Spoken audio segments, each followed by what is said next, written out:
The descriptions of Dr. Jekyll's home are important in establishing his two sides.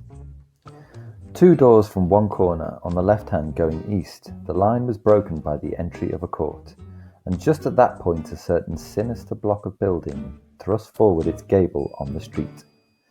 It was 2 stories high, showed no window, nothing but a door on the lower story and a blind forehead of discoloured wall on the upper, and bore in every feature the marks of prolonged and sordid negligence.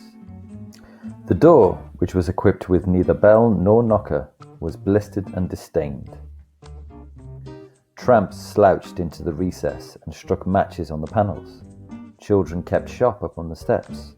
The schoolboy had tried his knife on the mouldings, and for close on a generation, no one had appeared to drive away these random visitors or to repair their ravages. The reference is clearly a reflection of Mr. Hyde's character.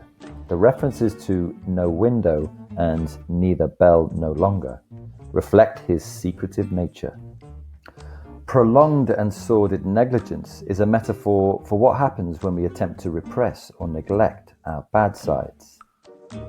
The use of words such as sordid and sinister could also just as easily be used to describe Mr. Hyde himself. Compare this to the description of Dr. Jekyll's home. Round the corner from the by-street, there was a square of ancient, handsome houses, now for the most part decayed from their high estate and let in flats and chambers to all sorts and conditions of men. Map engravers, architects, shady lawyers, and the agents of obscure enterprises. One house, however, second from the corner, was still occupied entire, and at the door of this, which wore a great air of wealth and comfort, a large, low-roofed, comfortable hall paved with flags, warmed after the fashion of a country house by a bright open fire and furnished with costly cabinets of oak. The description reflects Dr. Jekyll's warm and welcoming nature. His appearance, both his home and face, are described as handsome, and the need he feels for his home to reflect his status as a Victorian gentleman.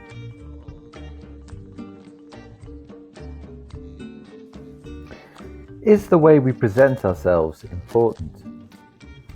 Is it possible to make assumptions about someone from the way they look? What are the dangers of making assumptions about someone from the way they look? Can people's homes reflect their characters? How might a local environment affect how someone feels?